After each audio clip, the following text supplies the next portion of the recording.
Bonjour à tous, je suis Isabelle Barros et vous écoutez un podcast de l'OPSI, l'Observateur de la communication interne, média 100% dédié, comme son nom l'indique, à la communication interne. L'idée, échanger avec des professionnels, des experts, des chercheurs sur des sujets, des thématiques qui intéressent les professionnels de la communication interne, mais aussi donner la parole à celles et ceux qui la pratiquent au quotidien. Et pour cet épisode consacré à une vue de la communication interne en Tunisie, j'ai le plaisir d'échanger avec Tarek Chabir, directeur de la communication corporate chez Kromberg et Schubert. Bonne écoute. Bonjour Tarek. Bonjour chère Isabelle. Merci beaucoup Tarek d'être avec nous pour cet épisode consacré à la communication interne en Tunisie. Alors avant d'entrer dans le vif du sujet, quelques mots pour vous présenter. Vous êtes directeur de la communication corporate d'une multinationale allemande spécialisée dans le domaine de l'industrie automobile. Vous gérez la communication interne et externe pour les deux filiales tunisiennes avec 3500 employés et marocaines avec 3200 employés. Vous opérez dans le domaine de la communication depuis plus de 15 ans et vous avez aussi travaillé pendant 6 ans pour une entreprise française en tant que directeur de la communication corporate. Alors je crois savoir que la communication interne et la communication de crise sont des domaines de la communication que vous affectionnez particulièrement et ça tombe plutôt très bien car on va s'intéresser de près à la communication interne en Tunisie. Et pour commencer, est-ce que vous pouvez nous parler de l'histoire de la communication interne en Tunisie? Écoutez, tout d'abord, je vous remercie pour cette invitation à ce troisième podcast qui s'intéresse essentiellement, comme vous l'avez bien dit, à l'évolution de la com interne à travers les faits historiques et principalement en Tunisie. La Tunisie, en fait, c'est un cas d'espèce qui vole des tours parce que le concept de la com interne était quelque part absent ou quasi absent avant la révolution du jasmin en janvier 2011. En effet, depuis l'avènement de l'ère industrielle en Tunisie, depuis les années 70, les ressources humaines étaient considérées comme des ressources techniques, purement, de production. Ainsi, c'était toujours un flux de circulation d'informations essentiellement descendant, avec des informations purement opérationnelles. Et ce qui a empiré les choses, c'est que depuis la fin des années 80 et jusqu'au déclenchement de la révolution du jasmin, la dictature était à son apogée. Et qui dit dictature disait État fort, un pouvoir imposant des patronats, une faible influence des syndicats et, on va dire, une absence d'opinion publique et surtout une censure généralisée des moyens de communication tels que Internet, réseaux sociaux, avec une grande propagande de la part de l'État pour dire que tout allait bien donc au niveau de la com généralisée et de la perception de la Tunisie. Et là, en 2011, la révolution du jasmin fut une révolution spontanée, je dirais, venant d'un peuple. Donc, c'est un mouvement de ras-le-bol généralisé contre la répression, l'oppression, la censure et tout ça. Et surtout, un sens unique de la circulation de l'information. Et quand je disais que c'était un sens unique au niveau de l'État, ça se traduisait automatiquement, cette vision-là, cette stratégie-là, cet état d'esprit-là, au niveau des entreprises. Et là, cet événement était soudain, brusque, et qui s'est produit dans les rues, mais il ne s'est fait pas attendre pour être retransmis au niveau des entreprises, qui n'avaient pas eu le temps de gérer ce changement profond. Entre-temps, l'État, entre-temps, ça veut dire après la Révolution, l'État est devenu faible, contrairement à la première période, là où il y avait la dictature. Donc l'État était faible, donc désarmé, et puis il y avait une montée en puissance des organes syndicaux, de l'opinion publique, ainsi que la libération de tout type de moyens d'expression et de communication. Conséquence directe, une rupture très profonde des liens entre direction, partenaires sociaux et employés. Cette situation a généré des grèves, des arrêts de travail, une rébellion sur toutes les conditions de travail et du style de management. Et d'ailleurs, je me rappelle très bien qu'à l'époque, il y avait une étude qui était menée et qui a montré que la première cause des grèves en Tunisie, c'était l'absence de la communication interne avec le management. Le salaire, le niveau de salaire et tout ce qui est indemnisation de salaire était positionné en troisième place. Je me rappelle aussi que le slogan de l'époque était « You change or you die ». Donc, vous changez ou vous mourrez. Et là, donc, c'est la meilleure stratégie pour réussir ce changement profond au niveau des entreprises. Je dirais que c'était la mise en place d'une stratégie de communication interne. Donc, du coup, les entreprises qui ont opté pour ce changement, qui ont accompagné leur changement par une stratégie de communication interne, ont réussi le challenge. Les autres ont des difficultés à se restructurer jusqu'à aujourd'hui. On voit bien en fait Voilà. à quel point l'histoire en Tunisie a eu un impact conséquent en fait sur la communication interne qui était quasiment inexistante, en tout cas fortement descendante avant la révolution. Et vous avez pu constater à quel point cette révolution finalement a fait exploser la communication interne dans les entreprises, mais dans le bon sens du terme, en redonnant la place finalement à l'humain et aux collaborateurs et à leur expression. Exactement, parce que quelque part, c'est une restructuration profonde qui a touché la confiance des gens. Au moment de la Révolution, il y avait une rupture de confiance entre l'État, les organismes syndicaux, les employés. Donc, il y avait un arrêt total de toute cette confiance-là qui régnait auparavant. Et donc, du coup, il fallait restructurer, il fallait rebâtir pour repartir sur des relations solides, zen. Et là, il n'y avait aucune solution que la com interne, parce qu'il faut rétablir ces canaux de communication qui étaient rompus pendant des décennies. Et surtout, il y avait des impératifs très urgents à mettre en place. Il y avait par exemple l'impératif relationnel, c'est-à-dire une volonté ferme d'instaurer un climat de communication qui agissait sur les comportements et les perceptions. Et là, on part du principe qu'un bon climat relationnel est une source d'un bon climat social. Il y avait aussi, il faut travailler sur la symbolique. Donc, il y avait un impératif symbolique qui visait à consolider une collectivité humaine et le sens d'appartenance de chacun. Il fallait travailler sur l'appartenance, sur l'engagement collectif et la cohésion des équipes. C'était très, très important de travailler sur tous ces concepts-là pour réussir ce type de changement. Et il y avait aussi, donc c'était surtout ça, il y avait un impératif stratégique. Et là, on parle de la représentation d'un pouvoir qui vise à diriger, à contrôler et surtout à influencer l'ensemble des stratégies individuelles. Donc ça, c'est le premier jalon historique qui a changé le cours de l'histoire au niveau de la com interne.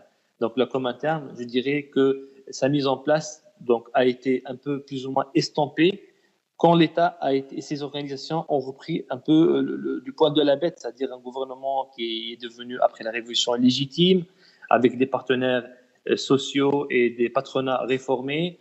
C'est de la Révolution tunisienne, je dirais, était un point historique qui a marqué l'ancrage de la communication interne au sein des organisations et des entreprises en Tunisie. Vous me direz aussi, c'est quoi le deuxième point historique qui a changé la com interne en Tunisie aussi? Et là, c'est suite à un autre type de crise. Mais aujourd'hui, c'est pas une crise sociale comme c'était le cas avec la révolution tunisienne, mais c'est une crise mondiale, une crise sanitaire qui est, je pense que c'est le cas de tous les pays, c'est la crise du Covid-19. Donc là, les entreprises aussi ont été confrontées, celles qui n'avaient pas, par exemple, opéré le virage de la communication interne suite à la révolution, là, quelque part, ont été mises devant le fait accompli de devoir l'opérer suite à cette crise sanitaire. Exactement, exactement. Et vous me direz, c'est quoi le point commun entre les deux crises et entre les deux points d'inflexion dans la vie de la com interne en Tunisie? Je vous répondrai que c'est un point de confiance. Donc, au départ, donc, la révolution, c'était la rupture de confiance entre les employés et leur management. Et ça se traduit par le manque de confiance entre le peuple et le gouvernement. Et là, suite à la crise de Covid-19, il y avait donc l'impact direct sur la confiance. La confiance de quoi? La confiance que nous portons en nos dirigeants, en l'économie de notre pays, en notre système de santé et plus directement notre confiance en notre résilience personnelle, notre immunité et notre employeur à nous accompagner dans cette crise. Est-ce que notre employeur, est-ce qu'il est assez solide? Est-ce qu'il a bâti de relations assez fortes avec nous pour nous accompagner ou est-ce qu'il va nous délaisser à nous-mêmes pendant cette crise sanitaire? C'était ça les questions qui se sont posées. Et là, il y avait deux types d'entreprises. Il y avait les entreprises qui avaient établi une stratégie, on va dire, robuste et historique de communication interne et qui a réussi haut la main donc, cette crise. Et il y avait les autres qui ont peiné et qui peinent toujours pour rétablir la confiance et l'équilibre social et économique jusqu'à aujourd'hui. D'accord. Donc vous parlez beaucoup de la confiance finalement comme point central de départ, le point de départ de la communication interne dans les organisations en Tunisie.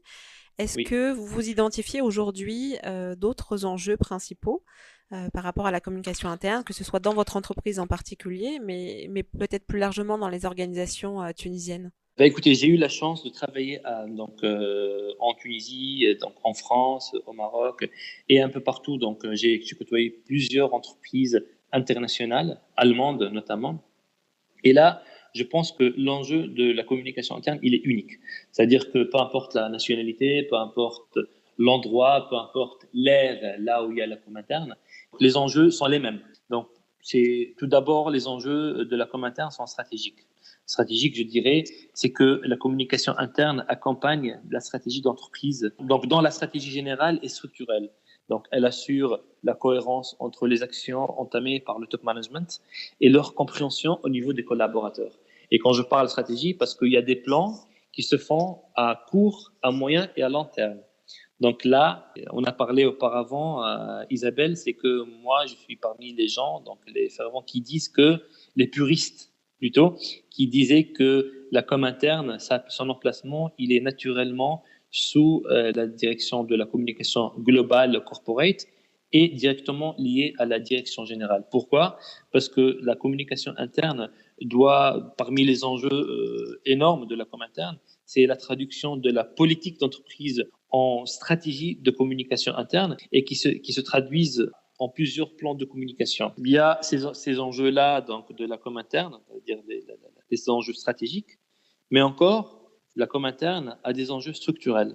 Donc la com interne, son but aussi, c'est le décloisonnement des services, leur cohésion, l'intégration des salariés, l'implication des collaborateurs et leur sentiment d'appartenance. Et c'est très important parce que aujourd'hui, en tant que communicant interne, j'ai devant moi une cible. La cible principale, c'est le collaborateur. Il est vrai que je travaille beaucoup avec les partenaires sociaux, avec l'ensemble des composants, ce qu'on appelle toutes les parties prenantes, parce qu'aujourd'hui, il y a un décloisonnement entre l'interne et l'externe suite à l'avènement de l'ère du digital. Donc l'interne est devenu externe et l'externe est devenu interne. Mais aujourd'hui, ma cible principale reste les collaborateurs. Et là, mon objectif, il est plutôt structurel, c'est-à-dire que la mission principale de la communication interne, c'est l'intégration des salariés, de ces salariés-là, leur implication et leur sentiment d'appartenance. Et là, cette définition-là nous mène à un autre enjeu, du moins très important, qui est un enjeu social. Et je dis social, c'est ce qu'on appelle en anglais le well-being des collaborateurs. Ici, la com interne, en grande partie, elle assure l'écoute des employés, la prise en charge de leurs soucis collectifs, pas individuels, bien évidemment. Pour l'individuel, il y a le côté ressources humaines. Donc, les ressources humaines qui ne sont pas les patrons de la com interne, mais ils sont des vrais partenaires avec lesquels on va de pair sur le terrain.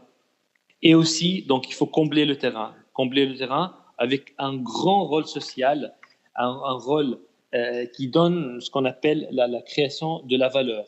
Et là, on parle de la création de contenu de qualité, on parle aussi de marketing de l'information. Et il y a une métaphore que j'aime bien.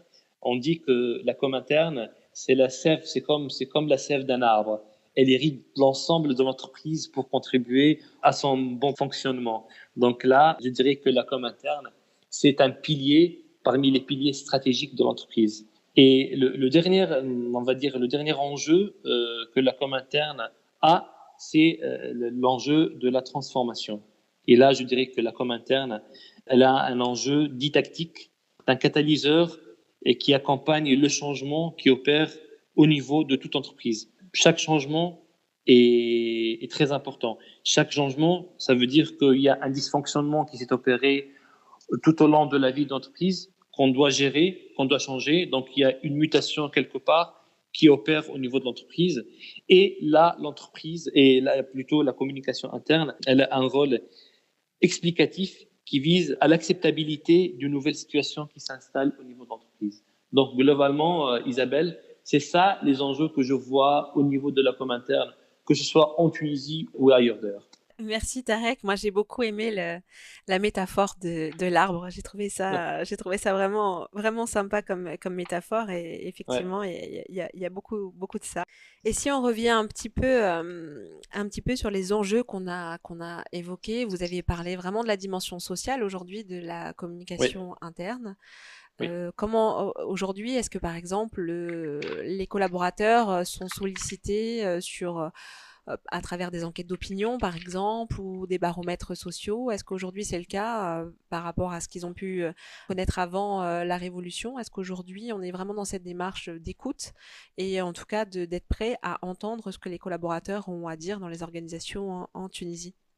Notre entreprise aujourd'hui, elle est pionnière en termes de communication interne. C'est par rapport à tous les mécanismes qu'on a mis en place, des baromètres et tout ça, pour nous permettre d'avoir un œil permanent sur la stabilité de notre climat social. En fait, aujourd'hui, on gère la com interne comme une partie intégrante de la stratégie de l'entreprise. Et là, comme vous l'avez bien dit, au départ, moi aujourd'hui, je travaille dans une usine, donc c'est de l'automobile. Donc, je vous laisse imaginer que 80% de nos salariés sont sur terrain, donc ils sont au ce qu'on appelle en anglais le shop floor, donc l'atelier de production. Ils n'ont ni téléphone portable, ni tablette sur le lieu de travail, n'ont pas d'internet, n'ont pas de PC. Donc du coup, on doit offrir les mécanismes nécessaires pour assurer le transport de l'information, assurer le broadcasting de l'information et communiquer avec eux. Donc, je vais vous parler un peu des mécanismes et des outils, des canaux de communication qu'on est en train de mettre en place ici en Tunisie. Donc, de un, on a bien évidemment la radio interne. Donc, vous avez parlé durant le deuxième podcast des moyens de communication. Et là, j'ai retenu aussi, donc j'étais fier d'avoir ce canal d'information sur lequel vous avez parlé, donc la radio interne. Et là, c'est un moyen de communication en interne très important. Il assure et il garantit la diffusion de l'information à l'instant T, tout type d'information. Et là, c'est pas des haut-parleurs, c'est de la radio interne avec des émissions, et là, on gère la partie sociale, on gère la partie culturelle, on gère la partie informationnelle. Il y a aussi l'enquête de satisfaction annuelle. On fait c'est comme un baromètre. Et là, on aborde tous les sujets par rapport à que ce soit au niveau des salaires, des services, de l'ambiance générale, est-ce que les gens sont contents, pas contents, les conditions de travail. Et c'est très important de savoir que ces questionnaires-là sont anonymes et ils se déroulent au moment de la production avec pas de représentativité. Ça veut dire que, en général, les baromètres ou bien les questionnaires se font avec un échantillonnage. Nous, on a préféré d'avoir 100% de réponses. Ça veut dire que tous les employés, que ce soit cadres, semi-cadres ou bien salariés, contribuent à ces questionnaires-là, à cette enquête-là de satisfaction pour avoir une idée globale, une idée inclusive de toute l'usine. Il y a un autre moyen de communication qui est très important et ce que j'adore d'ailleurs, c'est les réunions de communication de proximité. C'est très important d'avoir ça. Ça veut dire qu'aujourd'hui, et quand je me rappelle de ça, c'est une grande émotion. C'est que si on a une information capitale à donner, on n'hésite pas à rassembler les 3500 personnes à la fois. Bon, aujourd'hui, on ne peut pas le faire à cause du Covid, mais avant, on l'a fait plusieurs fois. Donc, c'est vraiment la communication directe entre la direction et les employés, en présence, bien évidemment, des organes syndicaux qui sont là, qui sont des vrais partenaires. Et là, ou bien, avec des petits groupes, et là, donc, les informations commencent à circuler et tout ça. Donc, on parle directement les yeux dans les yeux et les informations circulent d'une manière très fluide. Et c'est vraiment conséquence directe de ça, on a anéanti tout type de rumeurs qui sortent et qui tournaient auparavant autour de l'usine. Et parmi aussi les moyens que je trouve très importants et très pertinents à mettre en place, c'est ce qu'on appelle les réunions de communication avec les employés. C'est-à-dire quoi? C'est quoi la différence entre réunion de proximité et réunion de communication. La réunion de proximité, c'est pour donner de l'information. C'est quelque part pas à sens unique, mais en grande partie à sens unique. La réunion de communication, c'est d'avoir un échantillonnage représentatif de toute l'usine, une vingtaine, une trentaine d'employés, les mettre dans une salle, faire des jeux de communication, c'est ce qu'on appelle les brilles de glace, pour installer une ambiance conviviale entre eux et leur dire voilà, donc maintenant la parole c'est à vous. Qu'est-ce qui ne marche pas au sein de l'entreprise? Quels sont les points d'amélioration? Quels sont les points gênants? Sans tabou, sans rien. On parle de tout. Parce que quelque part, si je reste cloué dans mon bureau, je ne pourrais pas avoir des informations. Je ne pourrais pas atteindre ce mécontentement, cette gêne au niveau de l'entreprise. Donc, il faut partir chercher l'information auprès des employés et c'est quelque chose de très judicieux et c'est très gratifiant parce que quand on est devant une problématique et qu'après des semaines, cette problématique va se résoudre et là, l'employé va être vraiment grateful. Ça veut dire qu'il est très reconnaissant par rapport aux efforts fournis par l'entreprise et par la direction de la com interne, Isabelle. Et du coup, ces réunions, juste pour, par curiosité, ces réunions de Oui. communication, elles sont animées par qui chez vous? Bon, par moi-même. D'accord, très bien. Voilà. Ouais, Oui. okay. Et bien évidemment, en présence de tous les services, parce que quelque part, c'est une communication, c'est vrai, ascendante, descendante, mais transversale. Qu'est-ce que ça veut dire transversale?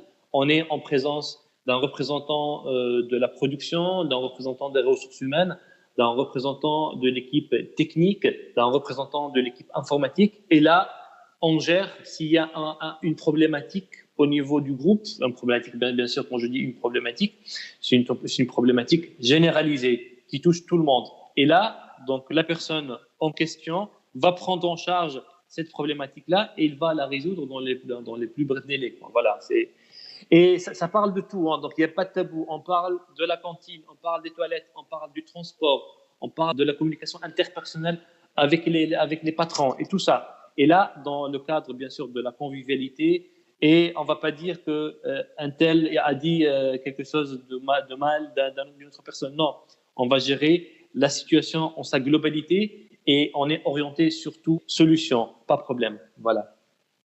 Alors, Tarek, vous l'avez évoqué, donc vous êtes tunisien, vous travaillez en ce moment pour une entreprise allemande, vous avez travaillé pour des entreprises françaises, vous gérez également en fait la communication dans le cadre de votre poste actuel pour la filiale qui est au Maroc. Donc finalement, en termes de diversité culturelle, vous êtes plutôt bien loti. Est-ce que selon vous, est-ce qu'il y a quelque chose dans la communication interne qui transcende finalement les pays et les cultures?